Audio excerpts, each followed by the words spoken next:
जी तो बेटा, 2024 में एक सवाल आया, how nucleosomes are formed. Nucleosomes जो हैं ये कैसे बनते हैं।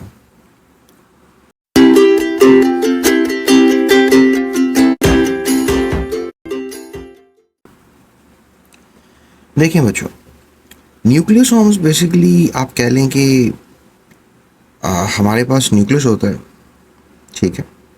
इसमें आपको पता है कि न्यूक्लियस में क्रोमोसोम्स होते हैं, और फिर आपको पता है कि cells is a big body, और सेल में जो है वो माइटोकॉन्ड्रिया भी होता है, राइबोसोम्स भी होते हैं, फ्लूइड साइटोप्लाज्म भी होता है, and there are some ER endoplasmic reticulum. Cell जो है एक प्रॉपर बॉडी है। ये जो क्रोमोसोम्स आपको बनते हुए नज़र आ रहे हैं, ये इनकी जो पैकिंग है ये कैसे होती है। दरअसल सवाल ये है, न्यूक्लियोसोम का सवाल किया जाना ये है कि क्रोमोसोम पैक कैसे होते हैं। इस फ्लूइड में, जो न्यूक्लियस में एक फ्लूइड होता है, याद रखिएगा, न्यूक्लियोसोम, ठीक है। इस फ्लूइड को आपने याद रखना है, न्यूक्लियोसोम। सोमा का मतलब बॉडी होता है, न्यूक्लियो मीन कि न्यूक्लियस के अंदर जो है, तो there is some fluid called nucleoplasm, ठीक है।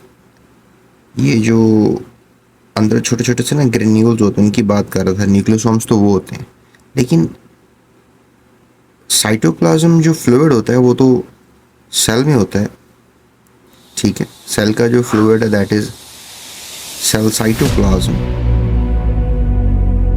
लेकिन जो न्यूक्लियस का जो फ्लूइड है दैट इज कॉल्ड न्यूक्लियोप्लाज्म, ठीक है।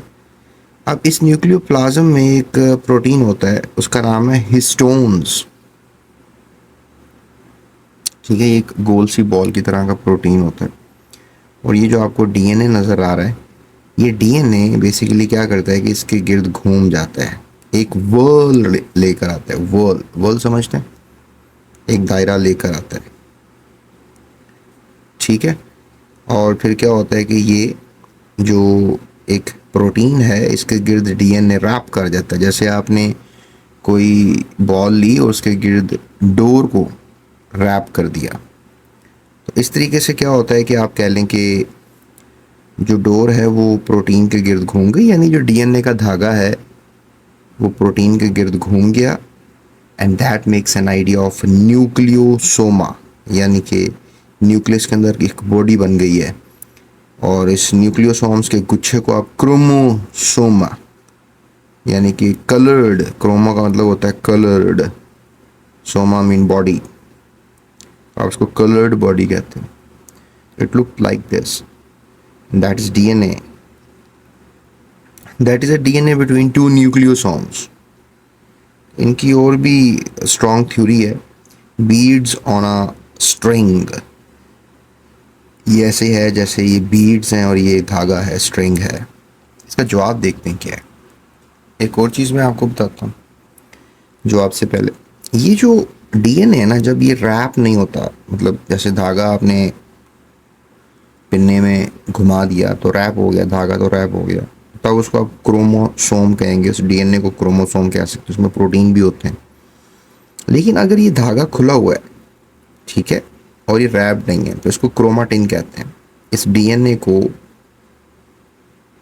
क्रोमाटिन कहते हैं कि अभी डीएनए अपनी एक स्टेटस पे नहीं आया, अपनी शक्ल नहीं इख्तियार की उसने, क्रोमोसोम नहीं बना है।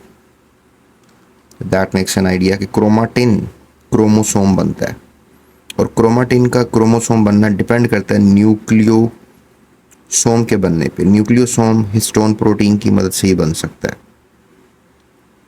ठीक है। तो आप इसका जवाब फिर यहाँ से ले सकते हो कि क्रोमाटिन जो है एक कॉम्प्लेक्स मटेरियल है जो डीएनए का बना होगा और प्रोटीन का बना होगा, लेकिन जब वो ख़ास शक्ल ले लेंगे, DNA wraps around histone protein and forms a round structures called nucleosomes, तो आप कह लो कि फिर न्यूक्लियोसोम्स बन जाते हैं। So that is the way, and DNA is also present between nucleosomes. तो डीएनए जो है वो न्यूक्लियोसोम्स के दरमियान भी आपको मिलेगा। ठीक है, ये डायग्राम आपने मस्ट बनानी है। ये येलो येलो क्या है ये आपने मुझे कमेंट करके बताना है। ठीक है, in this way the nucleosomes and DNA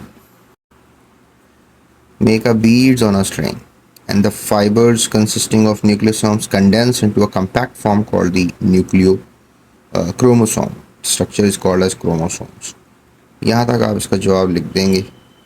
ऐसे पूछा सिर्फ न्यूक्लियोसोम के बारे में गया तो आप यहाँ तक भी इसका जवाब क्लोज कर सकते हैं, लेकिन यहाँ तक लिखकर आप अगर ये स्ट्रक्चर बना देंगे तो सारे डाउट्स क्लियर हो जाते हैं और आपका जवाब एक सिंथेटिक जवाब बन जाता है। ठीक है, आई होप आपको उसका जवाब पता लग गया होगा। न्यूक्लियोसोम्स बड़ा फेवरेट क्वेश्चन है बोर्ड का, तकरीबन हर साल ही आता है, लाजमी तैयार कीजिएगा। ये जो क्वेश्चन है आपका ये लिया गया है चैप्टर नंबर 15 से, और चैप्टर नंबर 15 इनहेरिटेंस है। इससे अमूमन 4 सवाल जो हैं वो बोर्ड में आते हैं। अमूमन 4 सवाल चैप्टर से किए जाते हैं। ग्रुप ए में 4 सवाल, ग्रुप बी में 4 सवाल, तो 8 सवाल हो गए। एक सेशन में 8 सवाल आते हैं। होप सो आपको ये सवाल क्लियर हो गया। चलते हैं अगली वीडियो में अगले क्वेश्चन के साथ। सो अभी थंबनेल जो नज़र आएंगे आपको उस पर क्लिक करके आप अगली वीडियो पे जा सकते हैं। Subscribe. Thank you for watching. GS Academy.